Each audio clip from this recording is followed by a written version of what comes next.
everybody and welcome back to the channel. This time I will leave aside Black Desert Online cause I am having a break. Here I will talk about my favorite games I was playing for the last years and I am playing during my Black Desert Online break. A quick introduction. I already have Black Desert Online and some other multiplayer competitive games to get stressed with, as I like that part of gaming as well. So mainly I will focus in offline games that are 100% just to have fun and chill. I like to play games that I can enjoy from the beginning to the end and where I can feel the developers have put some love to make them and are not only focused on the profit, because you can feel it playing them. I like games that are hard and a kind of a challenge. As I have played almost all the old titles out there, I will focus in games released during the last years. So after all of this have been said, let's dive into it. We begin with a game that everybody have heard about, Red Dead Redemption 2. What can I say about this jewel? If you haven't played yet, what are you waiting for? It's just pure fun. Not only the main story and all the side missions, but how alive feels the world and every single person in it. And how many things you can do in this game. From customize your character, buying different clothes for him to wear and trim his beard and hair however you like when it grows, hunt for food, money or to craft. Capture, tame and train different wild horses with different stats. Choose, personalize and improve your weapons. Play poker and many other games in the taverns. Rob a train, a bank, or a house, or actually anything or anybody. Have gun duels and many other things that just raise the level of immersion for the player into the Wild West to the top. So I just didn't focus in the main quest or any particular objective. The point is to live in the Wild West. Have fun and something is always gonna happen or you're gonna have something interesting to do anywhere at any moment.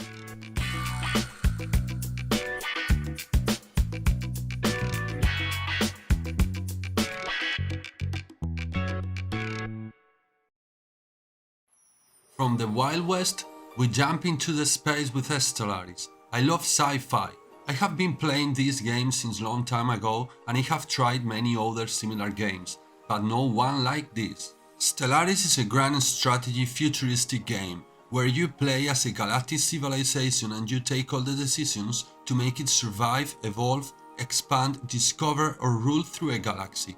You can play with any pre-built civilization or create a new one, choosing the story aspect, perks and flows, government, social traits, between many others. You can play online or offline. There is a lot of options to create a new game. The level of immersion into the game is incredible, thanks to the infinite number of choices and decisions that will impact and change the game in all the ways possible. Like discover and investigate a crazy amount of different kinds of anomalies in the galaxy and choose how to proceed with them. From an abandoned piece of technology that could awake and bring you to a war against a cyber sleeping civilization, to find an ancient egg that you could incubate or destroy, explore an abandoned ship or anything you could imagine. Manage the economy of your empire, the buildings in your planets and the rights and jobs of the population, or even alter their DNA to gain new perks.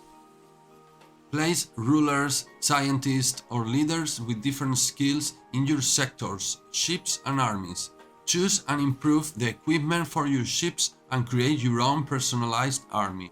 Use your ambassadors and interact with the other civilizations. Take political decisions like build a powerful alliance, trade resources, technology or knowledge. You can even build spy networks or a corporation in your enemies' planets. Participate and gain power in the Galactic Parliament and vote for global laws affecting all the members. The developers, Paradox Interactive, are the best in this kind of games and they release continuously new content, DLCs and fixed patches to balance and keep the game updated. There is so many things that I could go on forever, so if you are curious just give it a try, I am sure you're gonna love it. Now we will take a trip to the underworld with Hades. Hades is a dungeon crawler action game with a super beautiful art design, a good story and a really fun and satisfactory combat. Has been awarded with Best Action Game and Best Independent Game 2020. British Academy of Film and Television Arts Best Narrative, Best Art Design and Best Game 2021. Hugo Award Best Game, British Game Academy Best Game. So I thought, I need to try it, come on. Then I understood all those awards.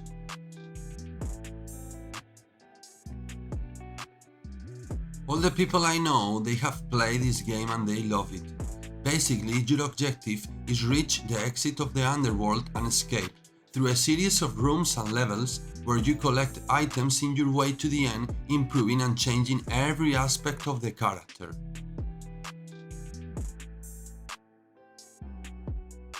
You have so many options. Every time you die, you go back where all the NPCs are. You have many weapons and items to unlock in the game. As you increase the difficulty, adding more mods to your run, the map traps, the enemies and the skills they use change, so slowly you push your limits to the edge. A part of the challenge, unlock new weapons and items, and the fun of the combat against enemies and bosses. One thing that kept me playing is go further and deeper into the game's story, and know more about what's gonna happen. It's like read a comic or watch a good TV show. It has so many interesting dialogues and moments that feels that it's never ending. I absolutely recommend you to try it, and let me know in the comments the maximum hit level you have reached.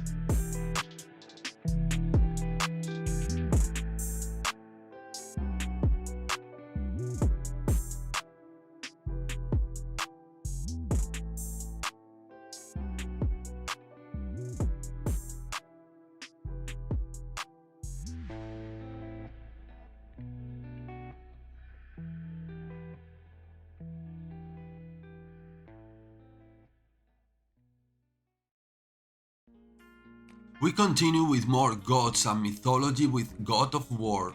This action game is pure dynamite. The story is so good, with many dialogues and cinematics. Sometimes feels like watching a film. You don't need to play the previous titles to play this one. If you are curious, just look for a video about the story of the old trilogy. The art design is a 10 out of 10. The whole game is visually beautiful.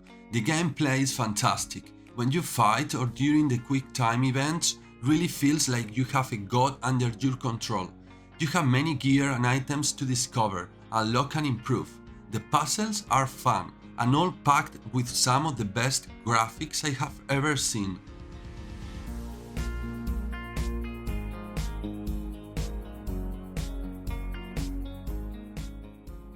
Another really good thing is as well the difficulty options. You have 4 difficulty levels, and the last one, Give Me God of War, the one I am playing in the video, is just crazy. I was even asking myself all the time, and I tell ya, that maybe it would be better to play one level below. Cause you can't enjoy the fights completely using all the combos and skills, cause you die with 3 or 5 or even sometimes 2 hits. So when there is 4 or 6 or more enemies around you, you just run in circles like a chicken performing some repetitive axe throws or other attack, to then go back running again. I've tried some fights like 30 or more times until I have finished them, and I thought so many times, okay, I can't do this, I need to start the game over.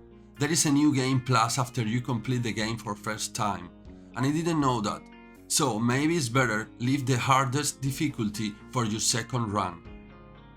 The story is based in the Norse and Germanic mythology, adapted to the game adding new things like Kratos. After you have completed the game, if you read about it, you will see how good they did the job to almost don't change anything, adding so much to it.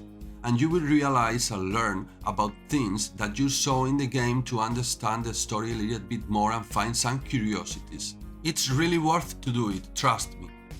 The second part, God of War Ragnarok, is coming this year in 2022, and it's the continuation of this game, so I recommend you 100% to try it before that, and let me know in the comments your opinion.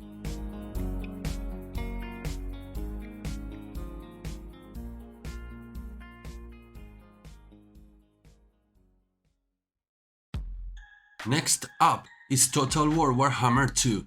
They have released Total War Warhammer 3 but still needs a lot of content and improvements to beat the previous one. If you don't know how this game works, basically you can play a campaign or a single battle both offline versus AI or online. To start a campaign we need to choose a race and a lord. Every lord has different faction perks, different skills, missions, a starting location and background story, so it will change the gameplay even within the same race. At the beginning they will introduce you to the story, race and faction mechanics during the campaign. Every race has a completely different gameplay and mechanic. There is a lot of races and factions along the huge Warhammer map. Depending on your race or strategy, you can make war, forge an alliance, trade or many others with them. Every player play their turn where they can move lords, heroes, armies, attack other lords or settlements, recruit units, research, build buildings in the settlements, manage your economy. There is so many things to do. You can level up your lords, heroes and units, place skill points in their skill trees, and equip them with many different items.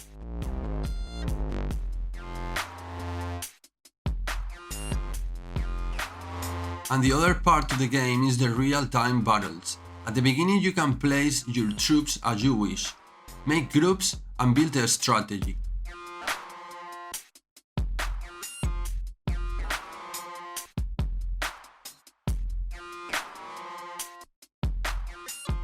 When everything is set as you want, you can begin the battle and command your troops through the battlefield. Every unit has different stats and skills, so you must take advantage of that or your army will lose easily.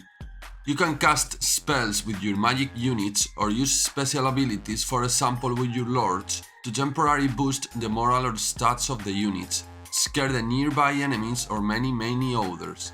After finish a battle, you can save the replay and, like it would be a film, watch it to know how it went, or just enjoy the epic battles of Total War.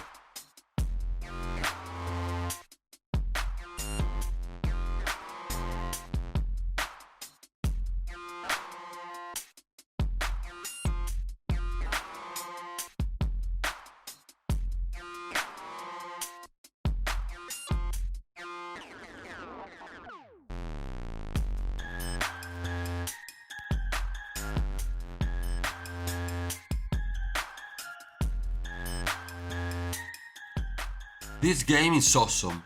It has everything a 4X game could. The graphics are incredible and the immersion into the Warhammer universe is perfect.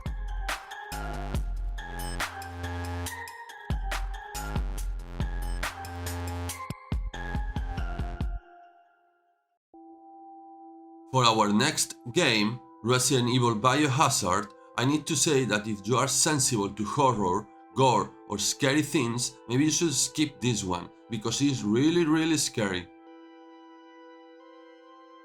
It's the only game that got me scared of all games I've ever played or even films I've ever watched.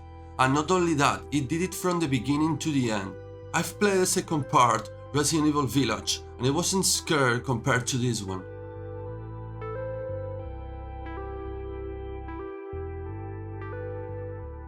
The graphics, the sound and the game's design are awesome, making you feel inside the game every second.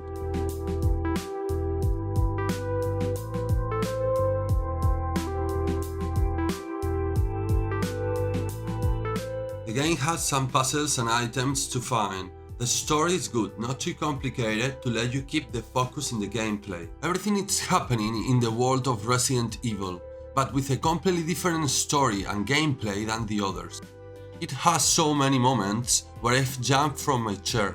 It's so funny to play, and even more if you play with somebody next to you watching, as I did, because you can solve puzzles together or thinking what to do next, and when you, the other person or both get scared, it's so funny.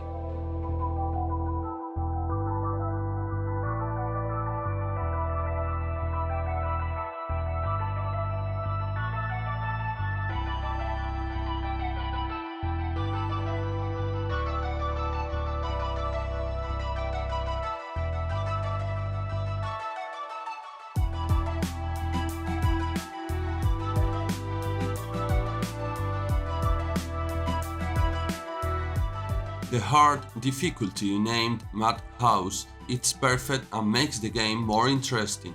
You can find some DLCs but are not really worth from my opinion if you need to pay for them, as they are really short and separated from the main story and characters. I recommend absolutely this game to everyone that can deal with scary horror and gore films or games.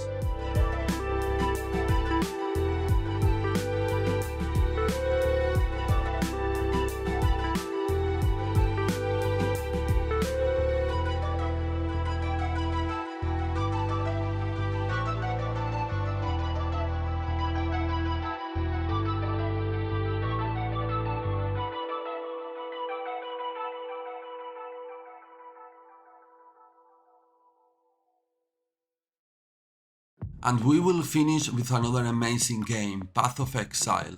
Continuously growing and improving, at some point is gonna become Path of Exile 2, through a series of graphical, technical and content updates. The game has a particular system. Every 3 months they release a new league with new mechanics, skills, items, enemies and others, and at the end they add it to the base game, to then release a new league, so it's growing so much since the beginning. When they release a league, you need to create a new character in it to play the new content. Then, when the league finishes, your character and all the items will be transferred to the base game.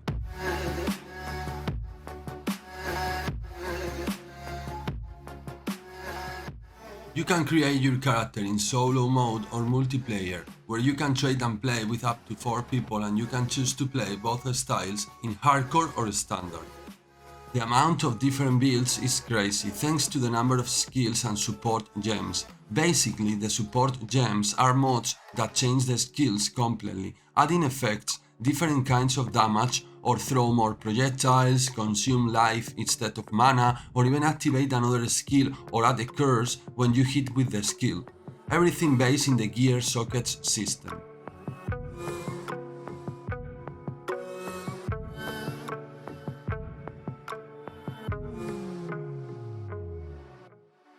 You can get many kinds of materials, killing enemies, opening chests, or in events, for example, to craft and modify gear or items.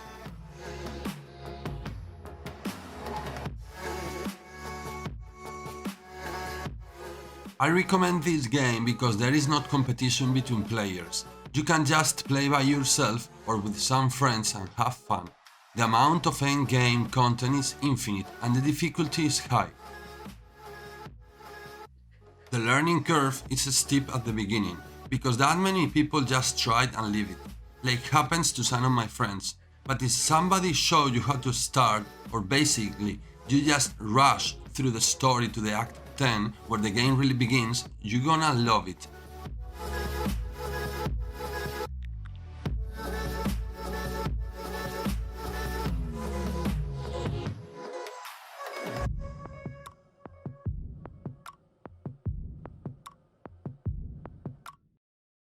I hope everybody have enjoyed the video. Let me know in the comments and subscribe if you did. See ya in the next one.